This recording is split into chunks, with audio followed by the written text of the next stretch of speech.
The Grouchy Baptist Church. Thank you for coming out to Monday, Thursday services. I pledge allegiance to the Christian flag and for its Savior for which it stands. One brotherhood, united in service and in love. Amen.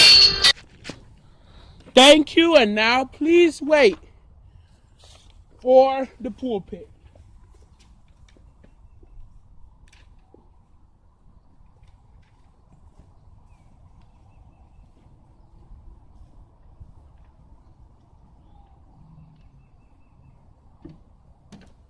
Good evening, Grouchy Baptist Church. And I have come to you with a sermon today called Keep Loving Thy Neighbor. So, in case any of you are wondering what is Monday, Thursday, not Monday, Thursday, excuse me, not Monday, M-O-N-D-A-Y, M-A-N-D-A-Y. Monday, Thursday is the first 3 days of solemn remembrance to the events of leading up to and immediately following the crucifixion of Jesus. The word Monday comes from the Latin word mandatum, which means commandment. So open your Bibles to the book of John, chapter 13, verse 3, and I am going to show you what Jesus did was all about love, and why should you yourself keep loving your neighbor. So the first reason for the first way is to love those that have betrayed you. So let's look in the book of John, chapter 13. Jesus, knowing that the Father had given all things into his hand, that he had coming from God, was going to God, rose from supper and laid aside his garments and took a towel and girded himself. After that, he poured water into a basin and began to wash the disciples' feet and to wash them with the towel which he was girded. Then he said to Simon Peter, and Peter said, Lord, why are you washing my feet? Jesus answered and said to him, what I am doing you do not understand now, but you will know after this. So we're going to go ahead and go down to verse 12. So when he had washed their feet, taken his garments and sat down again, he said unto them, do you know what I have done to you? You call me teacher and Lord, and I say, well, for so I am. If then I am your Lord, teacher, have washed your feet, you ought to wash one another's feet. Now remember now, Judas was one of the disciples, but he is although important, because Judas was the one betrayed Jesus, allowing Jesus to go to the cross. Matter of fact, tomorrow, which is Friday, Saturday, because tomorrow is Good Friday, we'll be holding Good Friday services around the same time. But Saturday, we will be teaching you what did Jesus do while he was dead, or while he was in his tomb. And it's very important, because back in the days between Jesus' arrival and then Adam's eating the knowledge of good and evil, everybody went to Hades, Christian, non-Christian.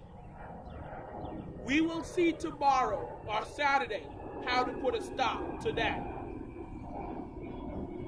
The second way is your enemy. Your enemy, remember, shall be revealed. Probably wondering, well, Sinclair, how does that make sense?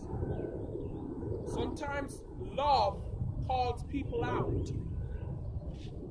One time, this lady picked up a hitchhiker. Now, this is a parable of Grouchy Baptist Church, but picked up a hitchhiker and then was very nice, offered the hitchhiker dinner and a place to sleep for the night, and then left.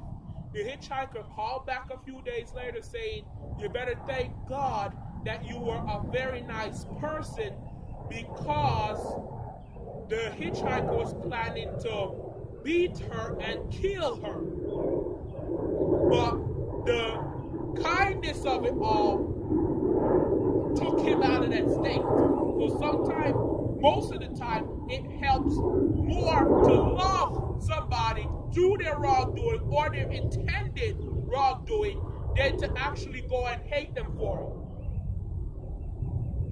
This is why you do not discipline your kids when you are angry. Because when you discipline your kids when you are angry, you're going to take the punishment all the way up here. This is why the judge is supposed to stay calm. This is why discipline and anger doesn't go together, because eventually it's not going to be discipline anymore. It's going to be revenge, vendetta, something that the Bible prohibits. Your enemy will be revealed if you keep loving. And it happens so many times. Your enemy can also be your footstool. Because if you ever go back to that factory default sermon, if your enemy is hungry, feed him. If your enemy is thirsty, give him a drink. This will be like pouring burning coals on his head.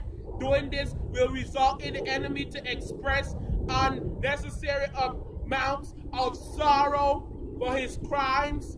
So this is why it's important to love. Sometimes when you love your enemies will come out of the darkness and reveal to you what they did. Sometimes your enemies will love you back and then apologize for what you did. Because if you have love for one person, again I say unto you, if you have love for one person, you will be much less likely to sin unto them. Now somebody say amen.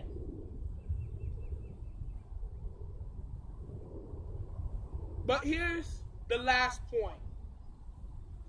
Jesus had to die for our sins. That was the only way to free the Christian. Christians can go to heaven and not to paradise. Paradise was another word for Hades in the Bible.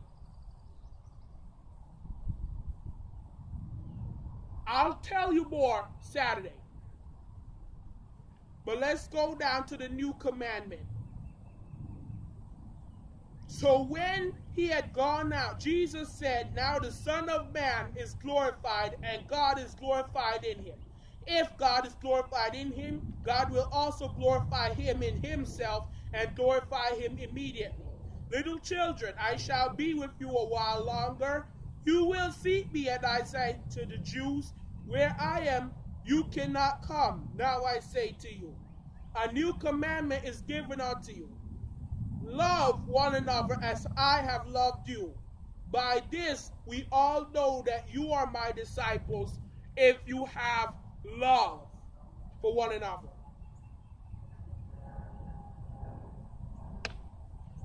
Love. Jesus did not hate anybody in the Bible. He didn't. And people see the word hate for God, for whom God hated in the Bible, but we misinterpret it. I used to misinterpret it. Through studying, eventually, I find out that God's hate is different than our hate. God's hate means love less. So when God says he hates, that means he loved this person just a little bit more than he loved you. He loved you very much, and he loved you very, very much. That's what it means. He still loves you, but it's only one very, as I said in the example, while the other two persons get two. So that's what he means by hate. He loved you less than he loved the other person. Even the people who he put in Hades. Now remember, Hades is the place where unbelievers and sinners who don't repent Not sinners. We're all sinners. I'm a sinner. All sinners. But I repent. You repent. I hope all of you repent. I'm going to pray a prayer for repentance right about now. But we would be eligible for heaven if we pray this prayer.